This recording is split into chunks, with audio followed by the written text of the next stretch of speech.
पुराना जादू है ना। धीरे बोल। उधर डॉक्टर साहब अपनी सुना के आपस में बात करने लगे। डॉक्टर साहब, डॉक्टर रुद्रमणि जी इधर मुंह करके सुना जाता। जी जी, हमारी भी सुन लीजिए। वो डॉक्टर आपस में दोस्ती कर रहे हैं। अच्छा, एक चीज बता रहा हूँ, हमारे लिए क्या शानदार व्यवस्था की आज। हम इतने बढ़िया गोल्डन म्यूजियम में रुके हुए हैं, शानदार तरीके से शादाब भाई ने सबको रुकवाया। इतने बढ़िया रूम है यहाँ के, मज़ा आ गया। प्रियांशु गजेंद्र जब आए तो मैंने इनसे कहा कि यार इतनी अच्छी जगह पे हमें रुकवा दिया, हमें अच्छे की आदत ही नहीं है। अरे हमें कहीं बाहर ले चलो, लखनऊ आए, लखनऊ की गलियों में जा कर के चाय ना पिए तो क्या मज़ा है। तो मैं इनके साथ चाय पीने के लिए बाहर चला गया। बिल्कुल सच्ची घटना बता रहा हूँ। मैं चाय पी रहा था, तभी एक कुत्ता आया।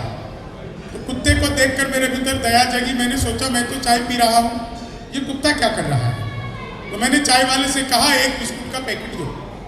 उसने मुझे एक बिस्कुट का पैकेट दिया। मैंने पैकेट को खोला, एक बिस्कुट निकाला, बाकी अपनी जेब में। हमारे भीतर अक्सर इतनी ही दया जगती है। सही बात। एक बिस्कुट नहीं, वो मैंने बिस्कुट का पैकेट इसलिए रख लिया, मुझे बाद में अन्य कवियों से भी मिलना था। तो मैं एक बिस्कुट, आप समझ तो रहे हैं, तो मैंने कुत्ते की तरफ फेंका। कुत्ते ने यूं लपकते अलट पलट 1 मिनट में 12 बार पलटी मारी।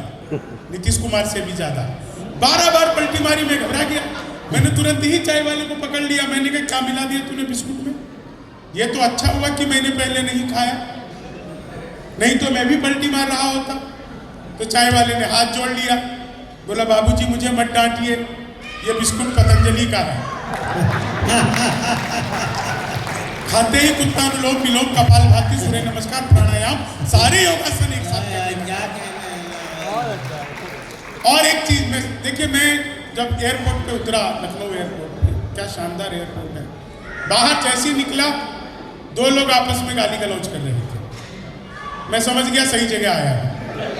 सही। आधे घंटे तक गाली गलौज करते रहे, मुझसे रहा नहीं गया। मैं गाड़ी से उतरा, मैं उनके पास गया, मैंने उनको समझाया, तब मारपीट हुई। मारपीट हुई मेरे साथ।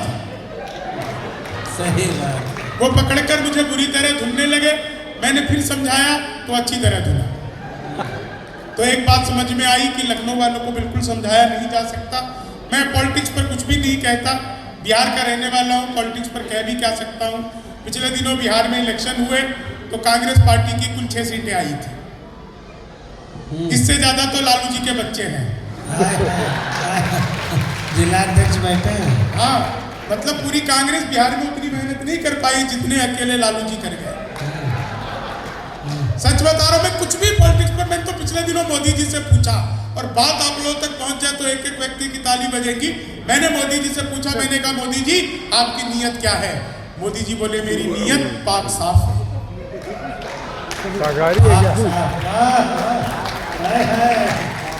और जिन लोगों की ताली नहीं बजी, अगली बात पे आप रोक नहीं पाएंगे। एक सच बता रहा हूँ, पिछले दिनों चीते भारत आए थे। भाई मैंने चीते से पूछा, मैंने कहा तुम भारत आ रहे हो, तुम्हें यहाँ आते हुए डर नहीं लगा। बोले नहीं, हम वहीं से बीजेपी ज्वाइन करके आए हैं। जो बीजेपी ज्वाइन कर लेता है उसे किसी से डर नहीं लगता है। आप लोग इतना आनंद ले रहे हैं।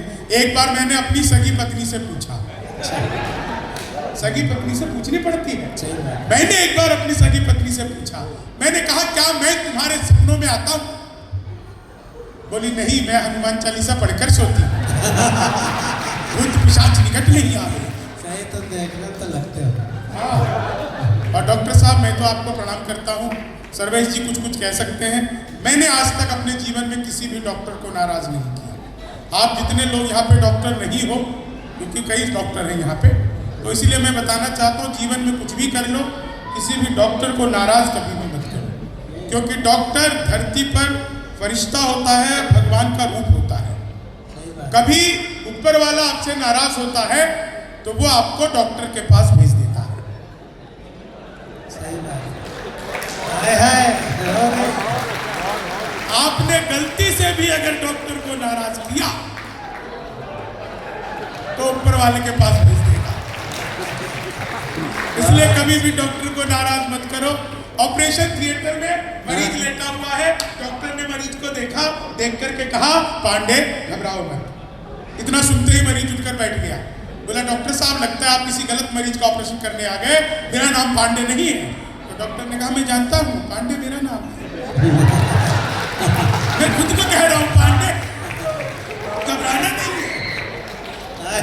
देखिए समय थोड़ा सा कम है, लेकिन एक तो इतनी महिलाएं हंस रही हैं, इतना अच्छा लग रहा है। एक रिक्वेस्ट करता हूँ, जितनी महिलाएं हंस रही हैं एक रिक्वेस्ट, हाँ नहीं जितना महिलाएं हंस रही है एक रिक्वेस्ट, बस घर पर भी ऐसी रहा करो।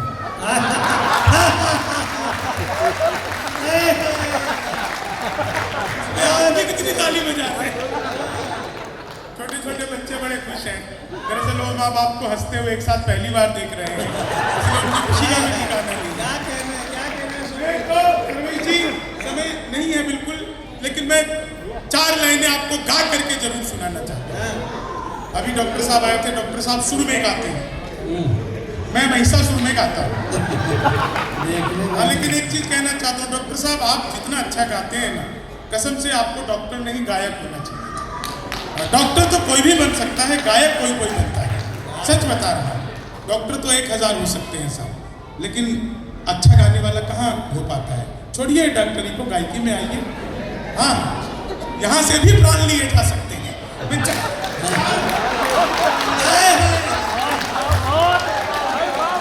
बहुत सही, बहुत सही। बहुत अच्छे। बहुत सारे लोग मोबाइल से मेरा रील बना रहे हैं। इन रील बनाने वालों का क्या हाल होता है, सुनिएगा रील बनाने वालों का क्या।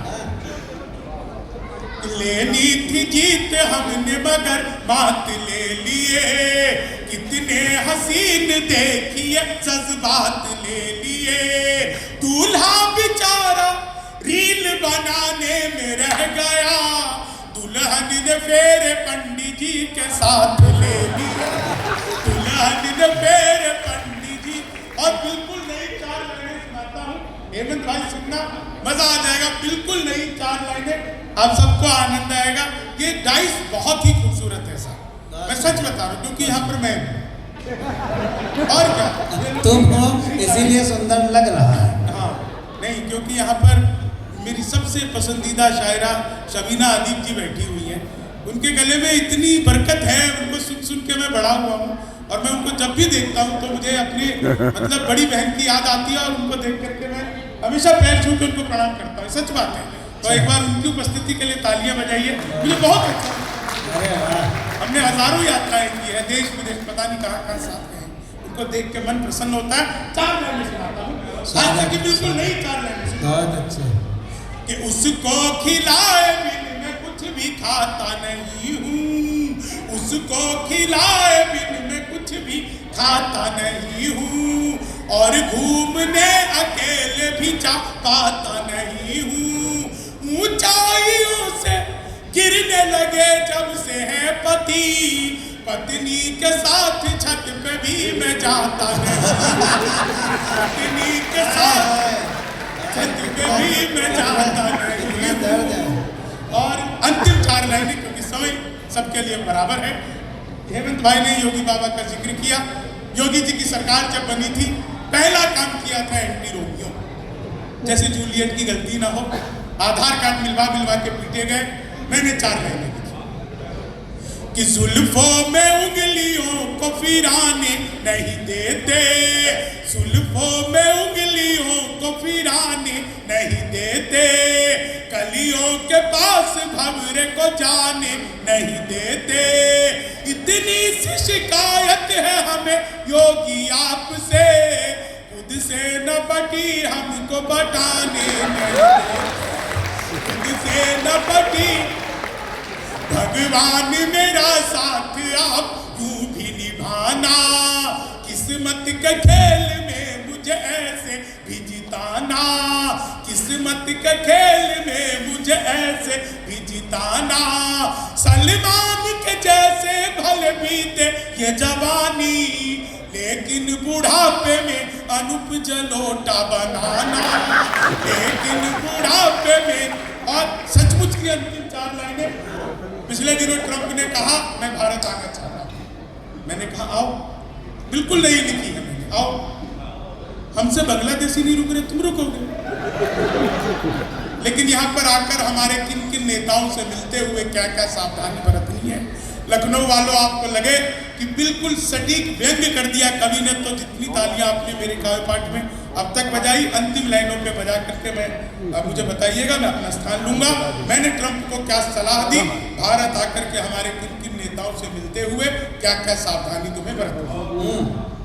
कि मोदी से मिलो वो तुम्हें भिखारी न कर दे, मोदी से मिलो वो तुम्हें भिखारी न कर दे, राहुल तुम्हें पदयात्री सवारी न कर दे, उत्तर प्रदेश आना ट्रंप सोच समझ कर, योगी जी तुम्हें ट्रंप से तिवारी न कर दे। बहुत सही, बहुत शानदार, बहुत सुंदर।